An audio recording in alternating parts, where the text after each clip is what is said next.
Masechet Makot Daf Tetvav, on va commencer Bezrat Hashem, au Daf Yud Dalet Amud Bet, à la dernière ou avant-dernière ligne, Amar Rabba Bar Chanam Rabbi Yochanan. Kol lo ta'aseh shekdamo aseh lokin alav. Alors, petite introduction. Nous savons bien sur une mitzvah lo ta'aseh, toute mitzvah négative dans la Torah, toute interdiction de la Torah en principe, celui qui la transgresse, il est chayav malkut. Les exceptions sont lav anita klease, interdiction qui se répare par une action positive. La Torah dit par exemple, ne laissez pas la viande du korban toute la nuit, ce qui reste vous brûlerez le matin. Donc ici la Torah est en train de nous dire que malgré que c'était interdit de laisser toute la nuit, que tu aurais pu croire donc celui qui a laissé toute la nuit, il est chayav malkout, il y a moyen de réparer cette faute en brûlant le matin le korban, la viande du korban qui est restée. Donc on comprend par là, une mitzvah négative qui se détache, qui se répare par une mitzvah positive n'est pas chayav malkout. Je pose la question, lorsque la mitzvah positive est indépendante, elle ne vient pas après l'interdiction, elle vient indépendamment de l'interdiction. La Torah dit de faire une mitzvah positive et elle interdit de faire le contraire. Celui qui a fait le contraire, il peut réparer en faisant la mitzvah positive. Est-ce qu'ici aussi il n'est pas chayav malkout? On va dire il peut réparer. Mais on va dire non, la mitzvah positive n'est pas venue ici pour réparer. Elle est venue indépendamment de la réparation. Indépendamment de l'interdiction, la Torah a donné la mitzvah positive. Donc ça c'est le problème ici. Il vient Rabbi Yochanan et dit que une mitzvah positive qui a précédé la mitzvah négative, eh bien, on est chayav malkout dessus. Il est 8 chayav. On verra par la suite l'exemple que la Gemara va nous ramener. Donc, revenons ici à la Gemara. Amar Rabba Bar Chanam Rabbi Yochanan, kol lo ta'aseh, toute mitzvah négative, shekedamo aseh, qui a été précédée par une mitzvah positive, lokin alav, on est chayav malkout dessus. On ne dit pas que la mitzvah positive, elle vient réparer la faute. Amrulo amarta, on a demandé à Rabbi Yochanan, est-ce que tu l'as dit, cette halakha? Amarlo lo. Il leur a dit, non, j'ai pas dit cette halakha. Amaraba. Haelokim, je jure, Amara, il l'a dite. Uktiva otnina. Et d'ailleurs, c'est une braïta qui le dit sur un pasouk. Donc c'est bien clair que Rabbi Yochanan avait raison de dire ce qu'il a dit. On est 8 chayav malkout dans ce cas-là. Quel est l'exemple? Ktiva, il est écrit dans la Torah. Il faut renvoyer du camp tous les tmeim.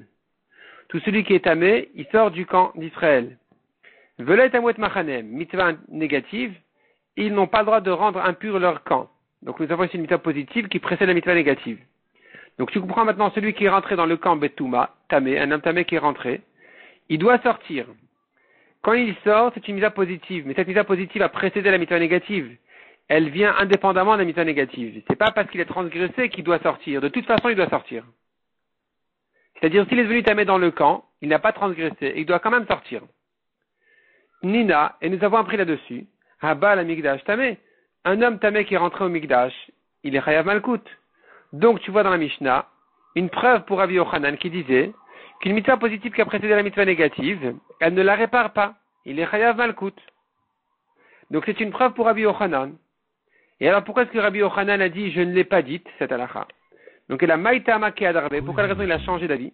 Mishum de kashiale ones. Car il a une kashia sur lui du cas du viol. Detania, ones shegiresh. Ones, celui qui a violé une femme. La Torah dit, celui qui a violé une fille doit la marier. Il n'a pas le droit de la divorcer.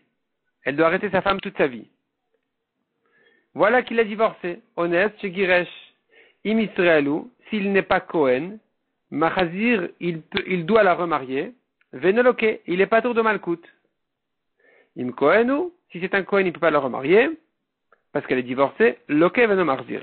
Donc il est Loke, il est Chayav Malkout, il ne la ramène pas, la reprend pas. Im Israelu, donc on a vu ici dans la Braïta que s'il est Israël, Marzir Venoloke. Il la reprend, il n'est pas tour de Malkout. Amaï, pourquoi est-il pas tour de Malkout? Ça vient contredire ce que Rabbi Yochanan avait dit. Lota shekdamo eseu, c'est une interdiction de la divorcer. qui a été précédée par une mitzvah positive de la marier toute sa vie. Velilke, donc selon le principe de Rabbi Yochanan, selon sa règle, on devrait dire qu'il est chayav, puisque la mitzvah positive a précédé la mitzvah négative, alors elle ne la répare pas. Donc celui qui l'a divorcée, il prend les 40 coups et il la remarie. Voilà ce qu'on aurait dû dire. Or dans cette braïta, on voit il est pas tour de Malkout. Amaroula. Il répond Oula. L'Oyomar, la Torah n'avait pas besoin de dire Lot yel isha beones. La Torah n'avait pas besoin de dire qu'il doit la prendre comme femme dans le cas où il l'a violée. Veligmar, on aurait pu apprendre cette halakha, Mimoti Shemra. De Moti Shemra. Moti Shemra, c'est celui qui dit sur sa femme qu'elle n'était pas vierge et que donc elle a trompé entre les fiançailles et le mariage. Ce Moti Shemra là, la Torah a dit s'il s'avère qu'il a menti, il doit la garder toute sa vie, il ne peut pas la divorcer. Et donc on devrait comparer le violeur au Moti Shemra en disant Uma Moti Shemra Shela Sama, si déjà le Moti Shemra qui n'a pas fait d'action, il ne l'a pas violé, il n'a que parlé. Amar Rahmana Veloti Isha, la Torah a dit qu'il doit la marier toute sa vie. Ones le Kol Sheken, le Ones qu'il a violé, il a fait une action. Kalva Chomer que la Torah devrait dire sur lui qu'il doit la marier toute sa vie. Donc pourquoi la Torah a eu besoin de répéter concernant le Ones? Imenoinen lefanav, si tu n'en as pas besoin comme mitzvah qui précède l'interdiction, qui viendrait dire il l'a violé, il doit la marier, neoinen leacharab, applique ce pasuk pour après qu'il a transgressé l'interdiction de la divorcer, que la Torah vient l'ordonner à la remarier pour réparer sa faute. Shim giresh yachzir, que s'il a divorcé, il doit la reprendre. Donc, grâce à cette rachat, nous avons gagné ici de comprendre que cette mitzvah positive, en réalité, sa place, elle vient après l'interdiction. Donc, ça retrouve la règle habituelle qui dit la vanita classée, interdiction qui se répare par une mitzvah assez positive, comme celle-là, c'est pour ça qu'il est pas tour. Je reprends. En général, si la mitzvah positive a précédé la mitzvah négative, alors il aurait été chayav. Apparemment, ça devrait être le cas ici concernant le violeur. Le honès, la Torah dit, il doit la marier, il n'a pas le droit de la divorcer. Donc, on devrait dire que s'il l'a divorcé, il est chayav al kout. Mais puisque la mitzvah de la Torah de la lui mariée, elle n'est pas nécessaire à sa place, on aurait pu la prendre déjà du moti shemra. Donc, on va la transporter sur après l'interdiction, et ça devient donc une mitzvah positive qui vient après l'interdiction, qui vient donc réparer l'interdiction, la faute, donc il n'est pas tort de malkout. La Gemara demande, elle objecte cette comparaison, tu voulais apprendre le honès du moti shemra, ça marche pas. Ve'akati, mais encore, honès du moti shemra, le gamar, tu ne peux pas prendre le honès du moti shemra. Deikelemi frère, on peut objecter. Mal moti shemra sheken, le keumeshalem. Le moti shemra, tu sais pourquoi il a les mitzvahs de la mariée? La preuve, c'est parce qu'il a une autre chumra. Tu vois par ailleurs il est exceptionnel au moti shemra, que la Torah dit, il prend les coups et il paye. Il paye 100 pièces d'argent et il prend les coups aussi. Or, on ne trouve pas ça en général dans la Torah. Donc tu vois qu'il est un peu exceptionnel.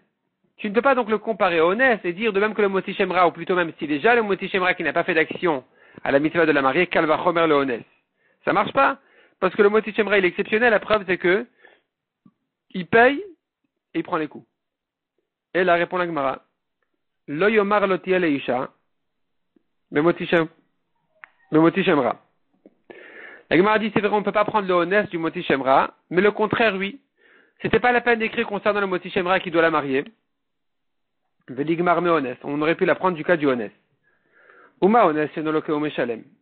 Si déjà le honès, qui n'est pas si grave que ça, la preuve c'est qu'il ne paye pas et il prend les coups. C'est-à-dire, on n'a pas vu sur le honès que et il prend les coups et il paye. On n'a pas vu ça sur lui. Malgré toi, Marachmana veloti eleisha, la Torah dit doit la marier. Moti shemra le kol sheken, kalvachomer le moti shemra qui lui est plus grave que le honès, la preuve c'est qu'il prend les coups et il paye. Kalvachomer qui doit la marier. Donc, velama neemar, pourquoi c'est écrit concernant le moti shemra? Imenoyen le moti shemra, si j'en ai pas besoin pour le moti shemra, neoinen le honès. Applique ce pasuk-là, transporte le honès. Imenoinen le fanav, si j'en ai pas besoin avant le divorce, parce que on vient de l'apprendre déjà du moti shemra, neoinen la charab.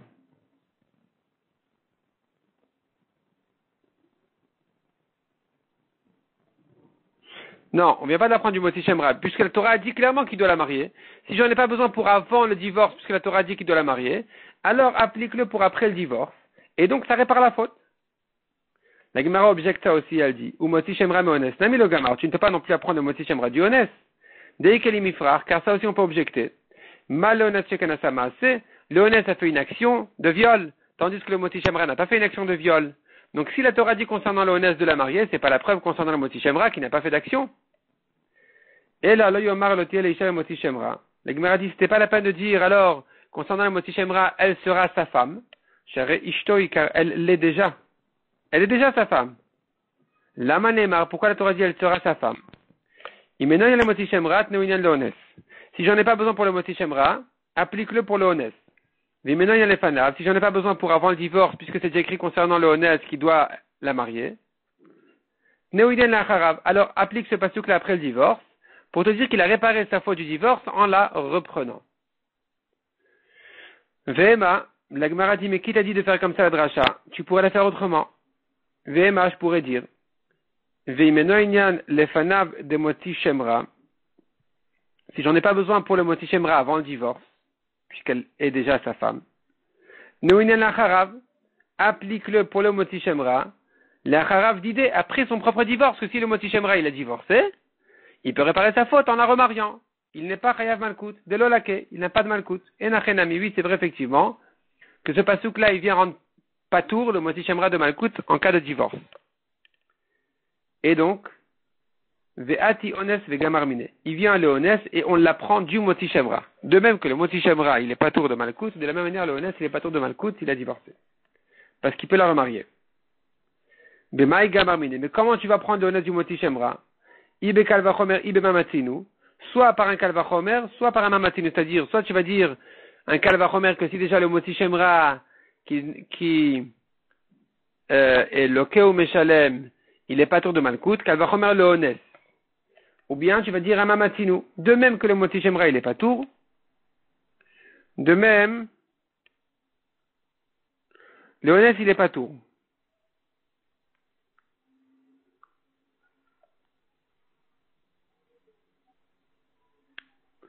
Mais la Gemara dit qu'elle est mifrach.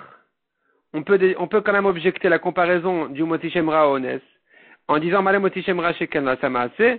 Tu sais pourquoi il est pas tour le Motzi Shemra? Car il n'a pas fait d'action. Alors que le Ones qui a fait une action, il devrait lui être hayab. Donc on ne peut pas prendre le Ones du Motzi Shemra et le rendre pas tour de Malkout. Et là, Marava. Donc Rava, il vient avec une nouvelle réponse. On reprend la question était, puisque la mitzvah précède l'interdiction concernant le Ones. La Torah dit il doit la marier. Ensuite, la Torah dit il n'a pas le droit de la divorcer. Selon Rabbi Yochanan, quand la mitzvah positive précède l'interdiction, elle ne vient pas réparer la faute. Donc, il devrait dans ce cas-là être hayav malkout.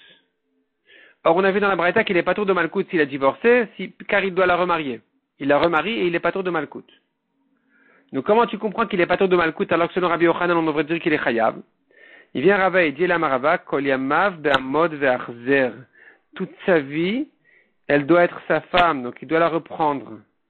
De même, Ravi, le nom de Rabbi Yochanan a dit, Kol yamav be'amod ve'achzer. Toute sa vie, il doit la reprendre. C'est-à-dire comme ça. Ce qu'on a vu dans la Braïta concernant le Ones, que si il l'a divorcé, il la reprend et il n'est pas tour de malkout, c'est parce que je considère ça, lui, comme un lave shenita classé, interdiction qui se répare par une mitzvah. Pourquoi? Parce que la Torah a dit, elle doit être sa femme toute sa vie. Pourquoi tu me dis toute sa vie? La Torah dit, lo yuchal eshalcha kol yamav. Il ne peut pas la divorcer toute sa vie. C'était pas la peine de me dire toute sa vie. Pourquoi la Torah m'a dit toute sa vie? Pour te dire qu'elle ne peut pas rester divorcée toute sa vie, mais il doit la reprendre. Tu sous-entends par là une mitzvah positive de la reprendre.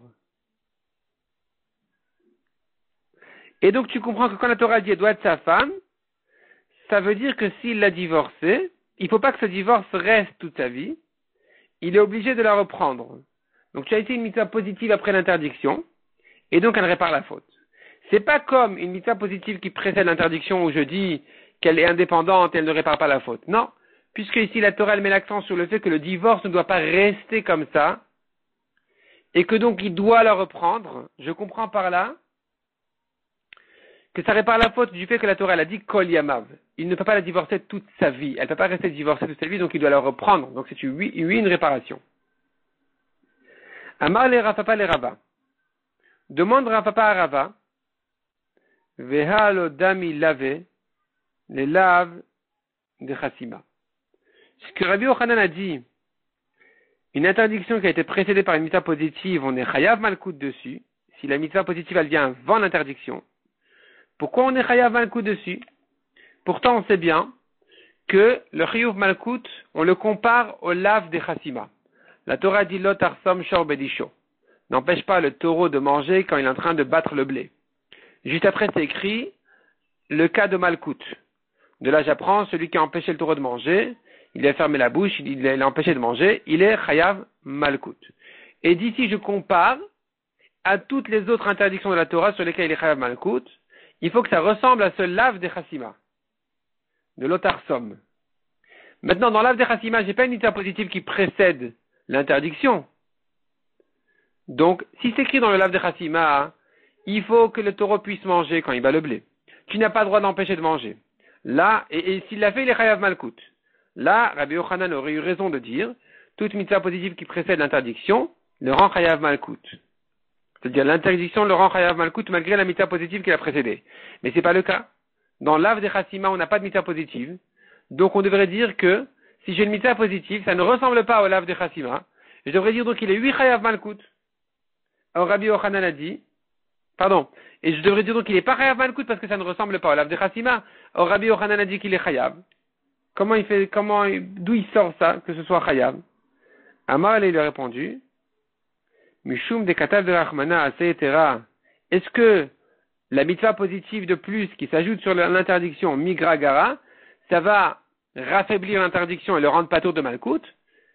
C'est-à-dire, c'est vrai que ça ne ressemble pas complètement, parfaitement au lave de Chassima. Et alors? Est-ce que si la Torah a aggravé l'interdiction, alors tu vas le rendre patour de malkout? C'est pas logique. Elle l'a aggravé par une mitzvah positive. Et alors tu vas le rendre patour?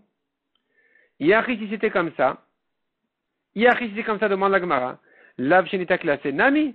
Donc même quand la mitzvah positive, elle vient après l'interdiction, ici aussi tu devrais dire la même chose. Lema, tu devrais dire, Mishum de katav rachmana etc. migragara. Est-ce que c'est parce que la Torah a ajouté une mitzvah que donc, ça va alléger la faute? C'est pas logique. Tu devrais dire au contraire. Il a transgressé une avéra et il n'a pas accompli la mitzvah. Bien sûr qu'il est chayav malkout. Or, nous disons, il a qu'à l'accomplir et il est patour de malkout. C'est pas logique d'après ton raisonnement. Ça marche pas. Amar lui a répondu, Aoulena tukelavudeata. Quand la mitzvah, elle vient suite à l'interdiction, elle vient réparer l'interdiction en te disant, il n'est pas chayav malkout, il peut réparer sa faute par une mitzvah positive. Mais si la mitzvah positive, elle précède l'interdiction, alors il n'y a pas lieu de dire ce raisonnement, et donc il sera oui chayav malkout. La Gemara demande à Nichaleman Damar, ce que tu dis, ça va bien après celui qui pense bitlo, velo bitlo. C'est-à-dire, une mitzvah positive qui vient réparer la faute, elle le rend patour de malkout, tant qu'il n'a pas annulé la mitzvah positive. C'est-à-dire, on pourrait se poser la question. La Torah, elle t'a donné une interdiction. Elle t'a donné moyen de t'en sortir par une mitzvah positive. Est-ce que maintenant, tant qu'il n'a pas accompli la mitzvah positive, je le frappe? Ou bien non, tant qu'il a moyen de l'accomplir, je ne le frappe pas. Je ne pourrai le frapper que quand il a annulé la possibilité d'accomplir la mitzvah positive. C'est une marloquette. Celui qui dit bitlo veut le bitlo, c'est-à-dire si bitlo, s'il a annulé la possibilité de réparer sa faute par la mitzvah positive, c'est là où il est chayav malkout. Velo bitlo, mais s'il n'a pas annulé, il est encore pas tour. Tant qu'il a moyen de le faire, même pendant 50 ans, il est pas tour. Donc si tu dis comme ça, alors ton raisonnement il tient. De dire, toute sa vie, il a le devoir de reprendre sa femme là, de ne pas la laisser divorcer. Donc ça devient une mitzvah, une interdiction qui se répare par une mitzvah positive. Tu lui laisses le temps de l'accomplir, toute sa vie. Et donc, ce qu'on a dit qu'il la reprend, il n'est pas tour de Malkout, tant qu'il a moyen de la reprendre, il n'est pas tour de Malkout. Donc, ce que tu dis, ça va d'après celui qui pense que tant qu'il a moyen d'accomplir la mitzvah, il n'est pas tour de Malkout, il n'est chayav que s'il a annulé la possibilité. Par exemple, il aurait juré de ne plus jamais reprendre cette femme-là, il aurait fait une telle chevoie qui ne peut pas s'annuler au Beddin, il n'y a aucun rave qui puisse lui annuler cette chevoie, c'est que là où je dis, ça y est, il prend les 40 coups. Et là, les mains d'Amar Kimo Velo Kimo, mais d'après celui qui dit que s'il accomplit la mitzvah, il n'est pas tour, mais s'il ne l'a pas accompli, même s'il a moyen de la faire, il prend les coups. Maïka Lemar, comment tu vas résoudre ici notre problème? Tu pourras plus dire que toute sa vie il a moyen de la reprendre. Tu pourras plus déchiffrer le pasuk en disant tant qu'il a moyen de la reprendre, il n'est pas tour parce qu'il peut réparer en la reprenant. D'après ce man d'Amar, on dit pas comme ça. On dit quand la Torah te donne le moyen de sortir de ta avera par une mitzvah positive, tu dois le faire tout de suite. Si tu l'as pas fait tout de suite, tu prends les coups. Donc notre raisonnement de dire toute sa vie il peut la reprendre ne tient pas d'après ce man d'Amar, d'après cette opinion. On tourne la page, répond la Gemara. Midéutama, n'est-ce pas que toute cette raison-là que nous avons donnée de dire toute sa vie, il a moyen de la reprendre, on ne l'a dit que, elle a les Rabbi Yochanan, selon Rabbi Yochanan, on a dit ça. Parce que Rabbi Yochanan, c'est lui qui avait dit, mitzvah positive qui précède l'interdiction, il est chayav malkout, donc on a eu du coup le problème avec le kadiones. On a dû répondre, oui, mais ici, il peut toute sa vie la reprendre, donc c'est une mitzvah positive qui vient même après le divorce. Et donc, selon ce Rabbi Yochanan, on est obligé d'en arriver à dire que tant qu'il a moyen de réparer sa faute, il n'est pas tour. Eh bien, effectivement, c'est comme ça qu'il pense Rabbi Yochanan. Ha'amar le Rabbi Yochanan et Tana.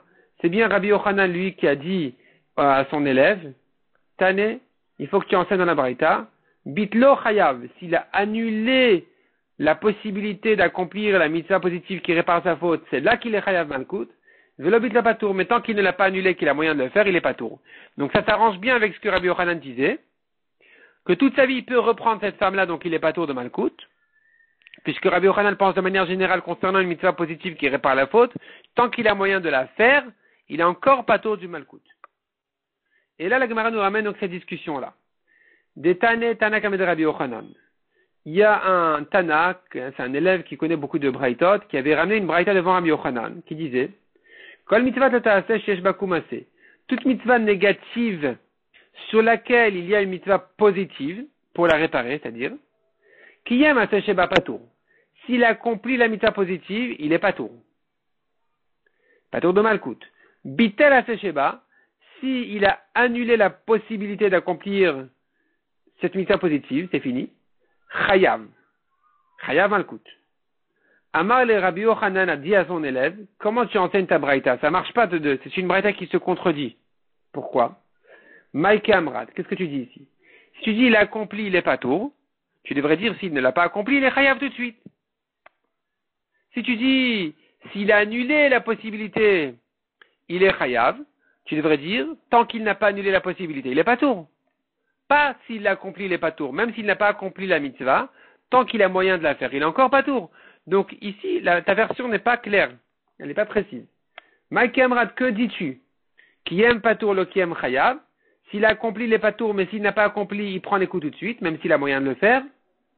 Ou bien, tu veux dire bitel chayav, le bitel patour. S'il a annulé la possibilité d'accomplir, c'est là qu'il est chayav. Tant qu'il ne l'a pas annulé, qu'il a moyen de le faire, il est encore patour. Tane, Rabbi Yochanan dit à son élève, il faudrait que tu enseignes bitlo, velo bitlo. Tout dépend de ce qu'il a annulé ou pas annulé. Tant qu'il a moyen, il est patour. Tant qu'il a moyen de faire la mitzvah, il est patour. Ve Rabbi Shimon ben Lakish Omer, mais Resh Lakish n'est pas d'accord avec Rabbi Yochanan et lui dit Kimo velo kimo. Tout dépend s'il accomplit tout de suite la mitzvah. C'est-à-dire, dès qu'il a transgressé l'interdiction, en principe il est chayav malkout, mais le badin lui laisse le choix, l'option de réparer sa faute par une mitzvah positive.